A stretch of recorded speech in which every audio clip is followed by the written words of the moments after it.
Welcome to Climate and Community, a podcast series where we discuss the connection between community media and climate action. My name is Siobhan Hull, and this podcast is supported by the SMSF Foundation, a not-for-profit organization working towards rural development and empowerment, and it is being produced under the mentorship of Ms. Pooja Maratha. In recent years, climate change has increasingly been recognized as a key area of concern. In fact, taking action against climate change is the UN's 13th Sustainable Development Goal. But how is this information being communicated to average people? In this podcast series, we will interview community radio leaders and other experts to better understand the role of community media in communicating about climate change. Today we are joined by Mr. Lalit Mohan Sharma, who is a principal scientist for water research and training at the Sehgal Foundation.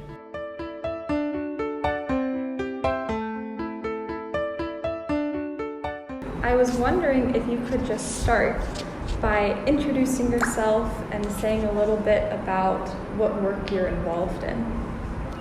So, my name is Lalit Mohan Sharma. I'm working with Sehgal Foundation since the beginning of foundation. Initially, I worked as a volunteer for 2 years to this organization, and in 2002, I joined as a full-time employee. Right from the beginning, I was working on water management side, and during my volunteer period, I established the water management program here in Sehgal Foundation. So, for last 20 years, I am working with Sehgal Foundation. Okay, thank you for sharing that background. You've been with the Sehgal Foundation for a long time. As somebody who has done a lot of work with water and water management, do you think you could talk a little bit about how climate change is impacting the availability of clean water? Water, I used to say, is an engine that drives the whole development process. Of course, we need drinking water to sustain the life, but it's not only for drinking. In all other aspects, water is required. We started working on water management in an area where water was scarce. And water scarcity was mainly because in this area, the Nuh district of Haryana, India, only 22% area was having the fresh water which was available in the foothills of Aravallis. And these freshwater pockets in the foothills were under tremendous pressure of depletion. At the same time, recharging in these areas were not taking place because being in foothills, the ground gradient was very high. The strategy we adopted is somehow let us stop runoff coming from the hills within the freshwater zones so that these pockets can be recharged, and with that strategy we started working on. And in few years we found that results were very encouraging. Many places the regression of salinity started. Mm-hmm. And with that, a lot of availability of fresh groundwater was increased. Do you think that climate change has made your work more difficult?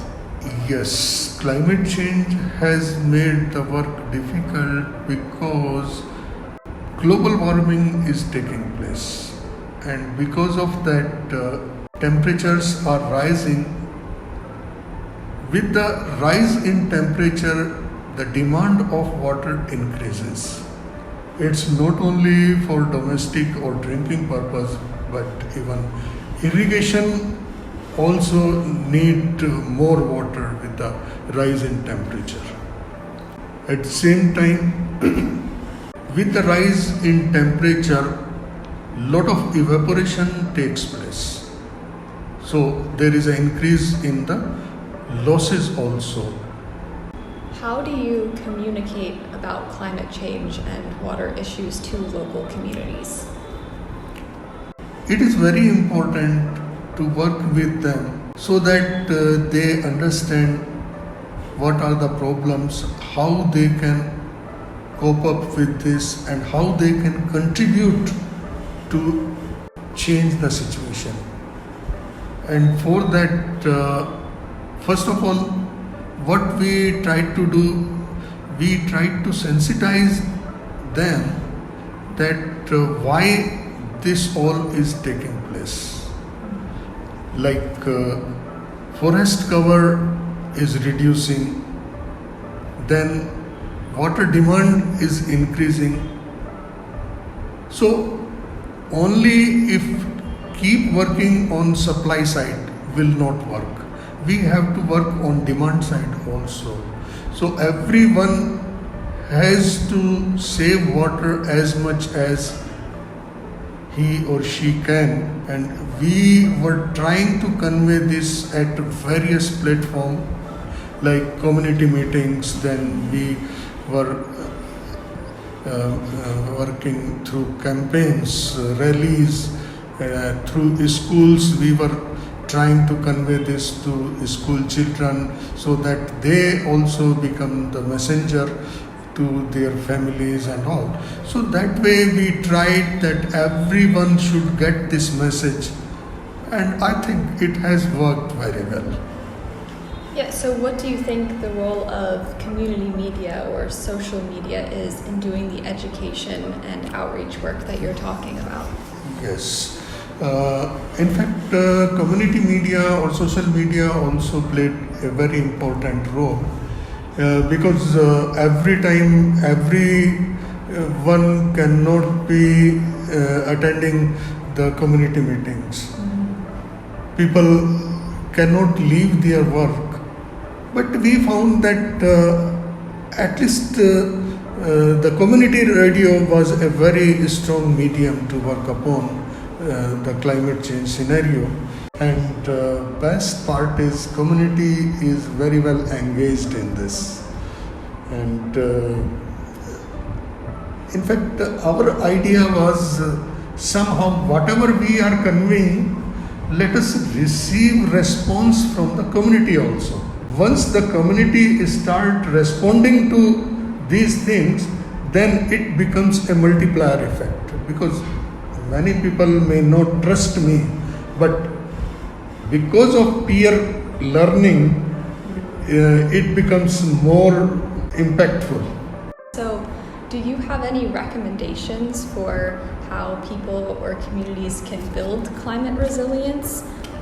Particularly in the field of water, we worked on rainwater harvesting, and one of the intervention that we tried to harvest the roof water, whatever rainwater they get on their roof, into a tank which is within the household.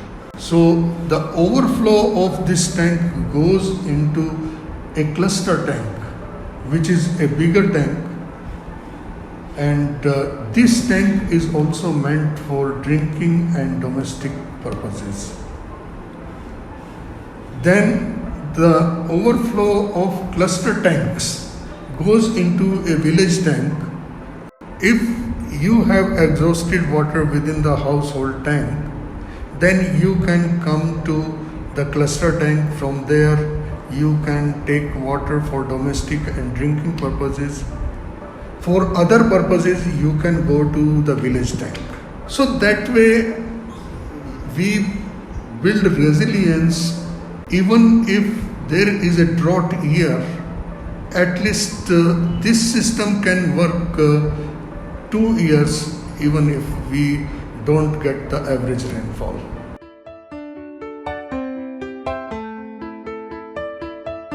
Thank you so much, Mr. Lalit, for sharing your insights with us. Today, we heard about the many uses of water in development, from drinking water to irrigating crops. Unfortunately, climate change is making it even more difficult to obtain water, and rising temperatures are increasing the demand for water while also increasing evaporation.